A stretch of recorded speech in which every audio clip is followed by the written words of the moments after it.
ನಮಸ್ಕಾರ. ನಮ್ಮ ಸನಾತನ ಭಾರತೀಯ ಹಿಂದೂ ಸಂಸ್ಕೃತಿಯಲ್ಲಿ ನಮ್ಮ ಇಷ್ಟಾರ್ಥವನ್ನ ಪೂರೈಸಿಕೊಳ್ಳುವುದಕ್ಕೋಸ್ಕರ, ನಮ್ಮ ಇಷ್ಟಾರ್ಥ ಸಿದ್ಧಿಗಾಗಿ ನಮ್ಮ ಪೂರ್ವಜರು ಋಷಿಮುನಿಗಳು ಅನೇಕ ಪದ್ಧತಿಯನ್ನು ಹಾಕಿಕೊಟ್ಟಿದ್ದಾರೆ. ಜಪವನ್ನ ಮಾಡಿ, ದಾನ ಧರ್ಮಗಳನ್ನ ಮಾಡಿ, ಬಡವರ, ದೇವರ, ವೃಕ್ಷಗಳ, ಪಶು ಪಕ್ಷಿ ಪ್ರಾಣಿಗಳ ಸೇವೆಯನ್ನ ಮಾಡಿ, ದೊಡ್ಡ ದೊಡ್ಡ ಯಜ್ಞ ಯಾಗಾದಿಗಳನ್ನ ಮಾಡಿ, ದೊಡ್ಡ ದೊಡ್ಡ ಬ್ರಾಹ್ಮಣರನ್ನ, ದೊಡ್ಡ ದೊಡ್ಡ ಮಹಾಂತರನ್ನ, ಸಾಧು ಸತ್ಪುರುಷರಿಗೆ ಅನ್ನದಾನವನ್ನ ಮಾಡಿ, ಅಥವಾ ಸಾಧಾರಣರಿಗೆ ಸ್ವಲ್ಪದರಲ್ಲಿಯೇ ವಿಶೇಷ ಫಲ ಸಿಗಬೇಕಾದರೆ ನಮ್ಮ ಪೂರ್ವಜರು ಮಾಡಿಕೊಟ್ಟಂತಹ ಮಹಾನ್ ಉಪಾಯವೆಂದರೆ ಯಂತ್ರಗಳ ಆರಾಧನೆ. ಯಾವುದಾದ್ರೂ ಒಂದು ಯಂತ್ರಗಳನ್ನು ತಗೊಳ್ರಿ. ಯಂತ್ರ ಅಂದ್ರೆ ಅದರ ಅರ್ಥ ಏನು ಅಂದ್ರೆ, ಯಾವುದು ಮನುಷ್ಯನ ಶ್ರಮವನ್ನ ಮತ್ತು ಸಮಯವನ್ನ ಉಳಿಸ್ತದೋ ಅದು ಯಂತ್ರ. ಅದಕ್ಕೆ ನಾವು ಯಂತ್ರವನ್ನ ಲಕ್ಷ್ಮೀ ಸಮಾನ ಅಂತ ಕರಿತೀವಿ.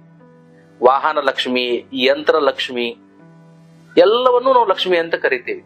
ಹಾಗಾಗಿ ಯಾವ ಮನುಷ್ಯ ತುಂಬಾ ಕಡಿಮೆ ಖರ್ಚಿನಲ್ಲಿ, ವಿಶೇಷವಾದಂತ ಕಡಿಮೆ ಸಮಯದಲ್ಲಿ ಹೆಚ್ಚು ಸಾಧನೆಯನ್ನ, ದೊಡ್ಡದಾದ ಒಂದು ಏನಾದ್ರೂ ಒಂದು ಕನಸನ್ನ ಸಾಕಾರ ಮಾಡ್ಕೋಬೇಕಾದ್ರೆ ಯಂತ್ರಗಳ ಮೂಲಕ, ಶ್ರದ್ಧೆಯಿಂದ, ಭಕ್ತಿಯಿಂದ ಯಂತ್ರಗಳ ಆರಾಧನೆ ಮಾಡುವುದರಿಂದ ಅವನಿಗೆ ಬೇಗ ಫಲ ಸಿಗ್ತದೆ.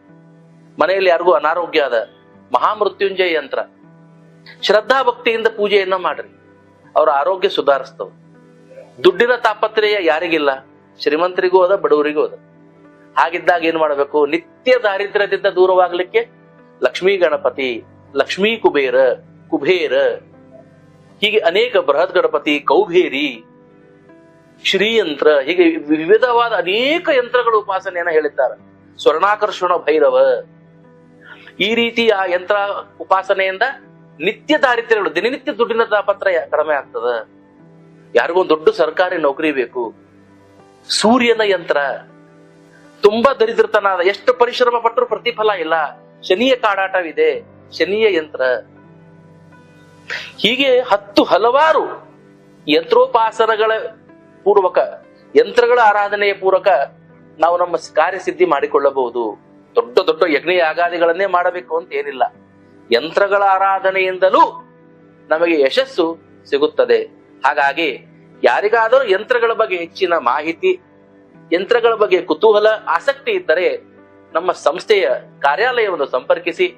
ಯಾರಿಗಾದರೂ ತಮ್ಮ ತಮ್ಮ ಕಾರ್ಯಕ್ಷೇತ್ರದಲ್ಲಿ ಯಾವುದಾದ್ರೂ ಯಂತ್ರೋಪಕರಣಗಳ ಅವಶ್ಯಕತೆ ಇದ್ದರೆ ನಮ್ಮ ಕೆಳಗಿನ ವಿಳಾಸಕ್ಕೆ ಸಂಪರ್ಕಿಸಿ. ನಿಶ್ಚಿತವಾಗಿ ನಾವು ನಿಮ್ಮೊಂದಿಗೆ ನಿಂತು ನಿಮ್ಮ ಯಶಸ್ಸಿನಲ್ಲಿ ನಾವು ಭಾಗಿಯಾಗ್ತೇವೆ ಅಂತ ಹೇಳುತ್ತಾ ನನ್ನ ವಾಕ್ಯಕ್ಕೆ ವಿರಾಮವನ್ನು ಕೊಡ್ತೇನೆ. ನಮಸ್ಕಾರ.